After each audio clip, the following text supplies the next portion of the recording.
Hello, everyone. This is Pamela Topjian, your host for Holistic Connections, Conversations with Holistic Practitioners. And you saw the thumbnail, so you know what this is all about. And I'm so excited because so many of you know that I am a pet sitter. So this is going to be really awesome. I will let my guest introduce herself and share what you do in the holistic healing world. Hi, Pamela. Thank you so much for having me. I am Dr. Alexia Mellor, and I am a holistic canine nutrition and wellness consultant who brings together holistic practices to help support whole dog, whole person approach to health. And I'm also the host of the Mystic Dog Mama podcast. Yay! We'll put that link in the show notes and in the description below in YouTube. So yeah, yeah, definitely go listen to that. I've listened to a few of those and I'm excited to listen to more. So yeah, yeah. Thank you. So go ahead and explain a little bit about what you do on your website. There's traditional Chinese medicine, Reiki, animal communication. What else do you do? And explain a little bit about that, please. Yeah, well, basically, what I do is I support pet parents who often come to me with a dog that's in a health crisis where they Yeah. need support. And one of the things that I noticed in the kind of canine nutrition industry generally is that the way it was generally set up is that you would come to somebody like me to help formulate a diet generally Hmm. for your dog when they had a chronic condition like something like, say, kidney disease or Yeah. IBD or something like that. And the way that it generally works is that you would hire me to formulate a particular recipe, and then you'd have a few weeks of support, and you're kind of left on your own. And having gone through a chronic condition with my dog Lucky is the one Mhm. who kind of catapulted me into anything and everything dog.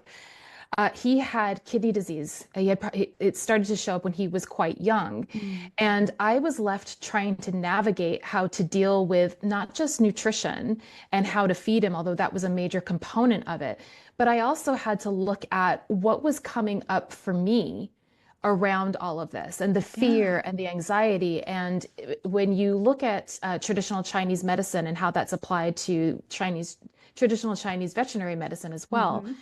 the kidneys are the house of fear and anxiety. And Hmm. so I saw from this other perspective how he was mirroring back to me my own kind of issues, as well as he was a pup that was going through his own challenges with his mom was hit by a car when he was 2 weeks old. Oh, He faced a lot of trauma in his life, yeah. and he was holding on to this but we know that the body keeps the score, and he was Yeah. holding on to the kind of the energies and the emotions from all of this and housing them in the kidneys. So he was showing me a lot about it's not just about feed a diet that's supportive of the kidneys, but you have to take a whole dog, whole person approach to how we're understanding health and healing. So, what I do as a canine nutrition consultant is actually bring together these other modalities. So, Mhm. I'm not trained in Chinese medicine, but I use the Okay. philosophy and the perspective of it to better understand. And for listeners who are not familiar with how that works,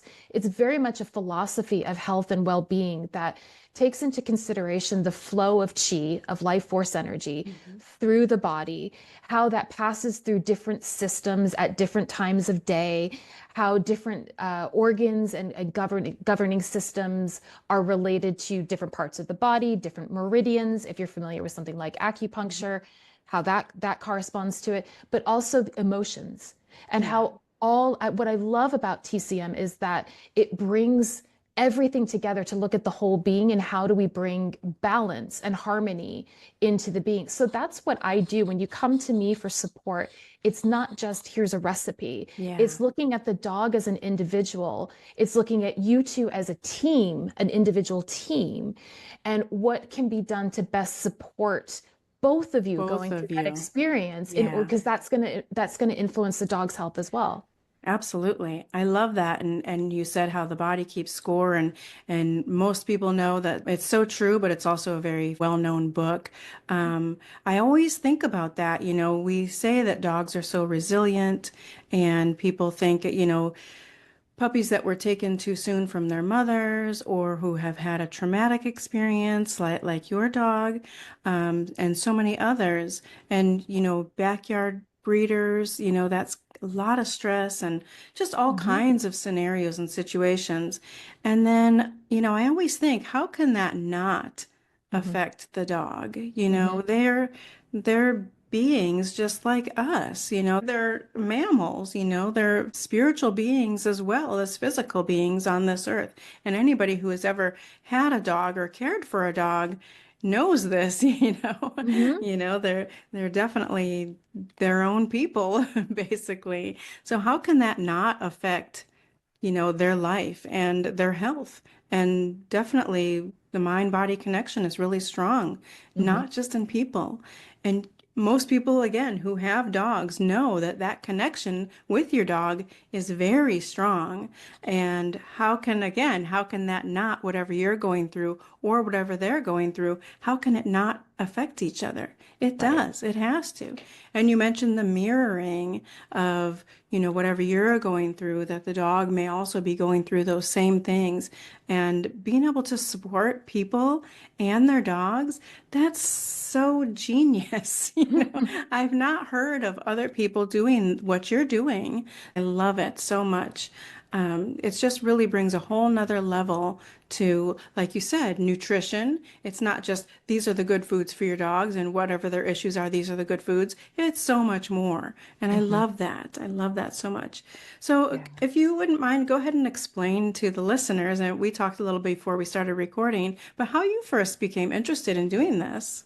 Yeah, well, it was very much a serendipitous experience where I was not actually looking for a dog when he showed up in my life. Hmm. I had my background is a researcher. I have a doctorate in using participatory art and design to help individuals connect to big problems like climate change. And I had been doing research in that and finished up a postdoctoral fellowship, and all of a sudden was like, this doesn't feel like the right direction for me Hmm. anymore in the way that I'm doing it. And I kind of had I've been on the spiritual path since I was, consciously since I was a child. Oh, This has been my sort of life experience, and I recognized I was coming to another choice point moment in my life, and just feeling really sort of discouraged about how do I figure out this and how do I open up to and trust this next step for myself. yeah.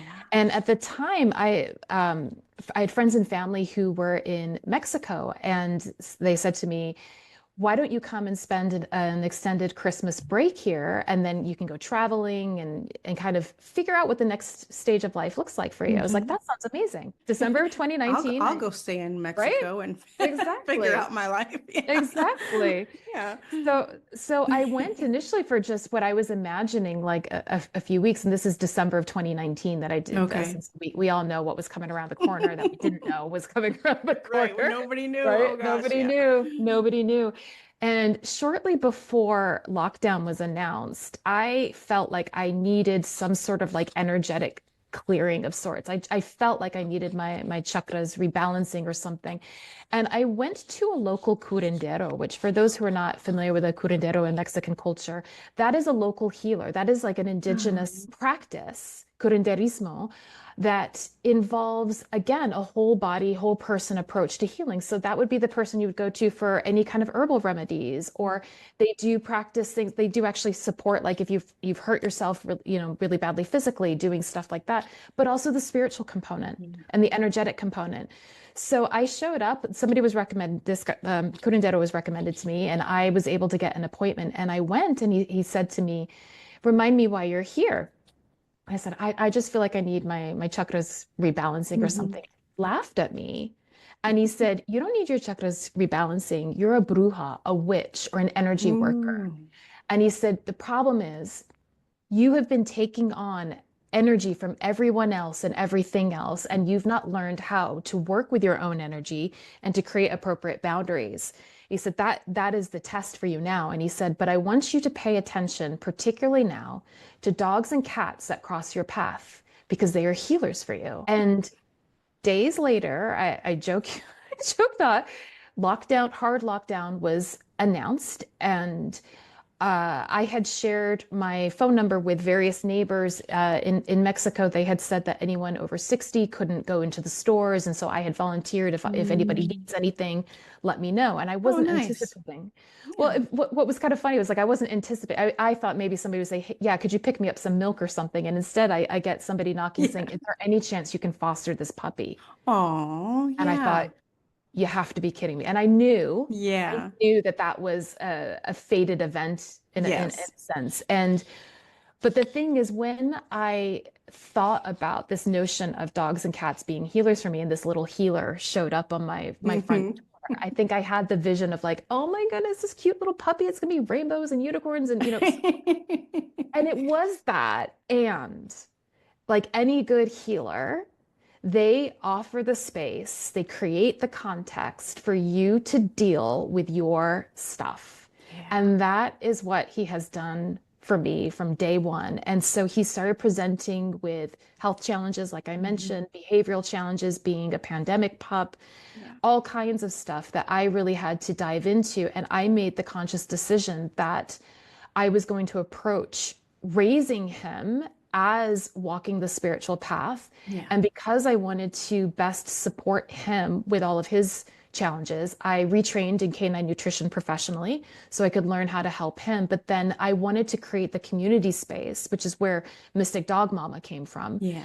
create the community that I had needed. And that's not just about what do I feed my dog or how do I do animal. I am trained as a Reiki master, and Hmm. with that animal Reiki, it's not just about how to do that or how to kind of seeking these modalities in an allopathic way Yeah. of I want to get rid of something, but actually how do we merge all of this to really revision what healing looks and feels like. Yeah. And like I was saying before, to take into consideration not just the dog, but what the dog is bringing up for you and mirroring for you. And what are the lessons within that for you, and creating that kind of context to start exploring all of that.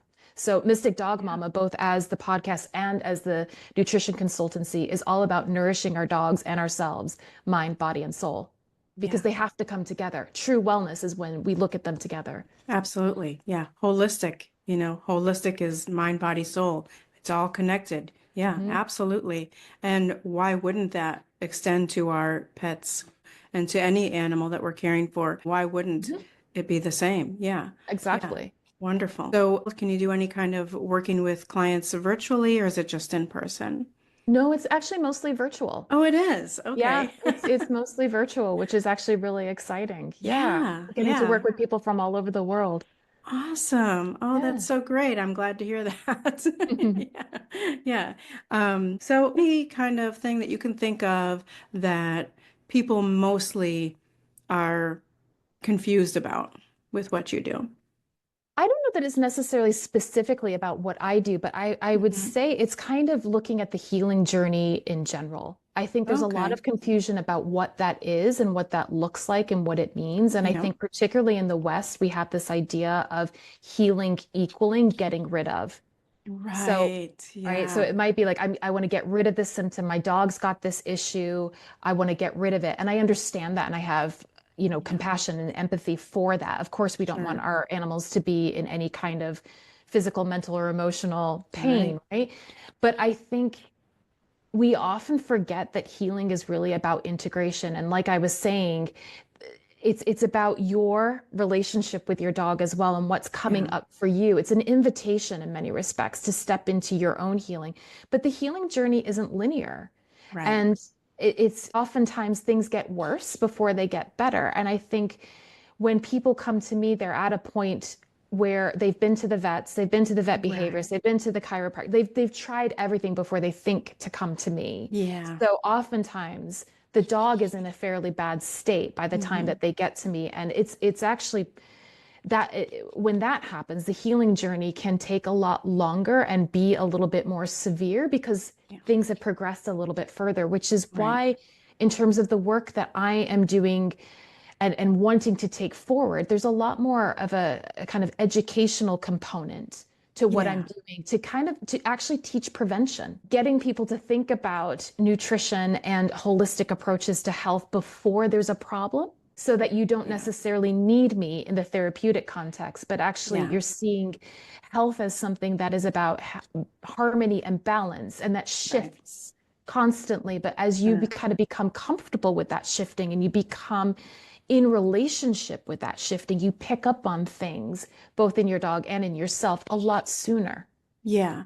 Yeah. And I would imagine too, after people are going through trying to see different vets and putting your dog through a lot of different tests and things, and when they're Mhm. already not feeling well or, have some sort of an issue, that it adds to that just the frustration, Yeah. and it's traumatic for the dog and for yourself, for sure.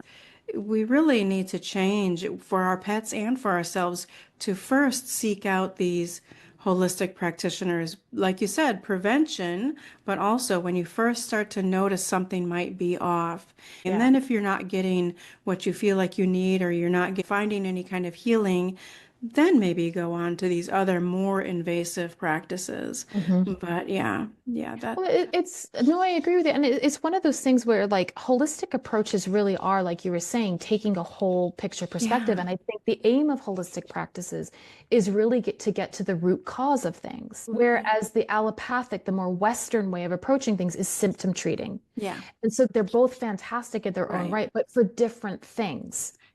They treat different things. And I think, a kind of classic example, and some of your listeners might be able to relate to this with dogs, constant itching. Mhm. That is something I get a lot of people coming to me for skin and gut issues, but what will have often happened is they've gone to the vets because the dog is constantly itching. They're often put on some sort of steroid like Apoquel or Cytopoint, and it might Yeah. work for a little while and then it starts again. And Hmm. they're in the vet every few weeks to have an injection, and nothing is ever really going away. And they're often told, I'm sorry, this is how it's going to be for the rest of your dog's Mm, life. yeah. Now, when those patients come to me, I would start to ask different questions. And I think this is the benefit of somebody who takes a more holistic approach, is having a lens of curiosity that's different Yeah. from what your normal practitioners might have. And I might start asking you questions like, what time of day or night is this happening? Because for me, from a TCM perspective, that will be associated with a particular organ system, because like I was mentioning, it focuses on as a kind of philosophy that the energy is running through the body systems at certain times of the day. So if I notice that there's a pattern that Hmm. every night around 11 p.m. the itching starts, that signals to me there may be, I'm not saying there, I don't diagnose, but it Yeah. signals a level of curiosity about there may be something going on in the gallbladder and liver systems. Mhm. So I will take a little peek into that. I would also say, from a very practical standpoint, looking at the dog's skin, for example, Mhm. has the dog been tested for yeast?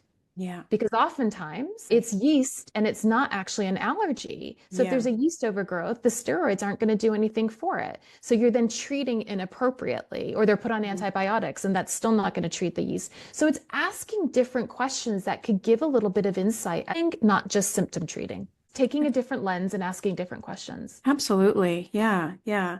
And I bet that people who come to you who have been through the gamut with different vets, and they're probably a little bit surprised, like, oh, my vet never asked me that, That's right. That's Yeah. right. Yeah. Exactly. And some things too that are kind of considered behavioral issues can Hmm. have a nutritional component. Sure. And sometimes they can have a pain component as well. And so I'm a big advocate for actually building a team around your Hmm. dog. And I feel like we should be doing that as humans as well, that we should have Yeah. a team of people around us supporting our health that can look at things from different angles and put the puzzle pieces together in different ways Yeah. through different lenses and asking different questions. And Yeah. you're right. So oftentimes things are kind of missed at the vets, but also it's very similar to going to your kind of general practitioner as a human.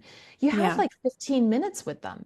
There's not Yeah. a very long time. So this is where I also am a big fan of helping pet parents to become advocates for their dog's health by keeping track of things and learning the appropriate questions to ask their vets so they make the best use out of Yeah. that time. So this isn't about don't go to your vet. And I want to emphasize that Right. a lot of people are like, I'm just gonna forget the vet and just go to Mm. holistic practitioners. This is again about part of the team and how do you Yeah. actually build that team. Your vet plays a really important role in that, but it's up to you to learn how to become your dog's advocate, to remember that you get to make the final decisions, to ask the questions that are going to make you feel really comfortable about making a decision Yeah. and bringing the team together to support you and your dog.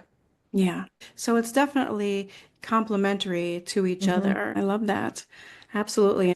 So another thing, I did want to give you a chance to talk a little bit about the Fetch community that's on your Yeah, website. So if you could talk a little yeah. bit about that. Yeah, thank you for asking. Hmm. That's really another passion project within what I'm doing that I co-founded with my friend and colleague Stacy Renfrey of Hozo Hounds.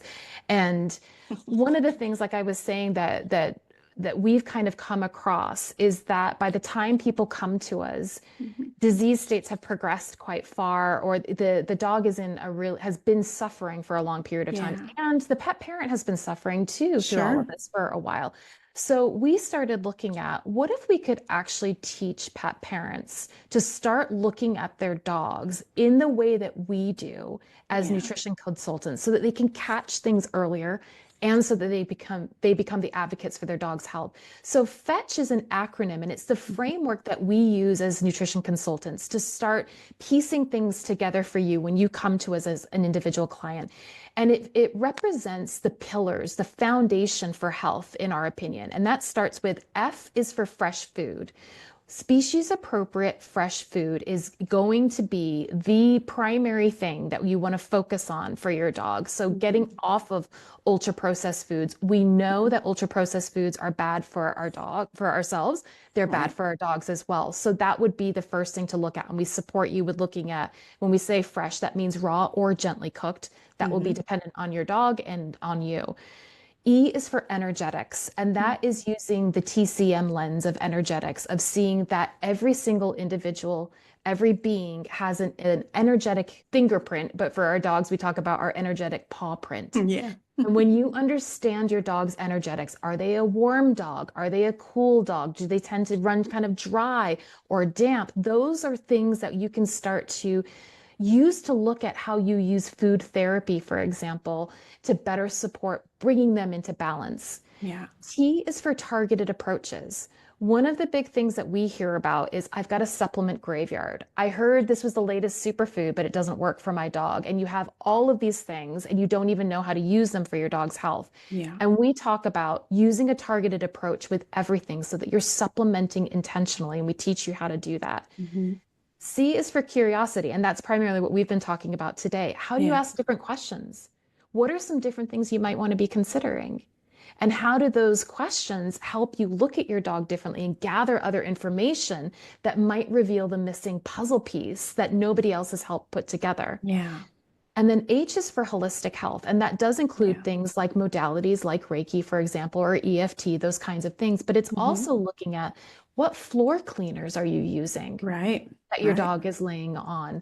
Are you actually engaging your dog in activities that are appropriate for their breed? So, for Yeah. example, like herding dogs need opportunities to express that need for herding, right? And Absolutely. are you giving them appropriate time to sniff? All of those kinds of things. How are you Yeah. taking a holistic approach to the way that you're understanding your dog's physical, mental, and emotional and spiritual health and pulling Yeah. all those things together? So we have a free Facebook community called Fetch First Light where we invite people in to start looking at some of this stuff. It's the first light because it's your first port of call for going down what we are calling a paradigm shift in the way that Okay. we are approaching health with our dogs. And from that, we are creating a membership as well for people who want support on integrating the learnings that we take in Fetch. Nice. Nice. So Fetch First Light, Light, light. Yeah, Okay. that's the Facebook group. And you can Okay. learn that. We have our own website, which is learnfetch.com. And we have Okay. information on that there, as well as tons of free resources for you, whether that's taking a holistic, multi-layered approach to flea and tick prevention, for Mm. example, or learning how to support gut health with a free download for bone broth, those kinds of things. Yeah. There's lots of good stuff there for people to get started, free resources to get them thinking about little small changes that they can be making to support their dog's health in that holistic way. Nice. Nice. Yeah. And you also have a link tree that has all of the websites and places to find you and all your links. Yeah, but the main place you can reach us is learnfetch.com, or you can reach me on mysticdogmama.com. Okay. We'll have that information below. I know that people sometimes skip reading the show notes, but please read it and please check her out. Such amazing information.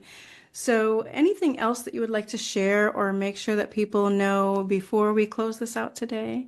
I just want people to know that you are doing the very best for your dog, and that is so important. I think we often feel like we've got to get it perfect, that everything has to be right, and I just want to acknowledge the love that you already have for your pets and how important that is. And there's always opportunities to learn more and to do better, but you start with where you're at. And I think that's a really important for people in this world where it feels like it's total information overwhelm. Nobody really feels like they know enough and Right. you don't know where to turn. It's one small step at a time. And I think that's a big part of why we created Fetch, is to Yeah. create that gateway for people to start to shift things in a way that feels right for you, knowing that you are already coming from a place of deep love and gratitude for your dog. I love that. So nice. Such a great message.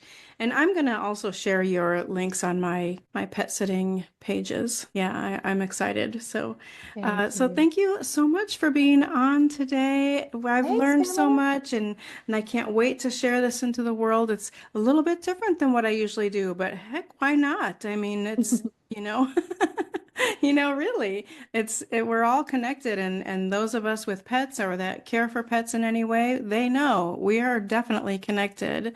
So once again, thank you so much for being on. It's been such an honor. Oh, thank you, Pamela. The honor's all mine. Thank you so much Uh, for thinking of me.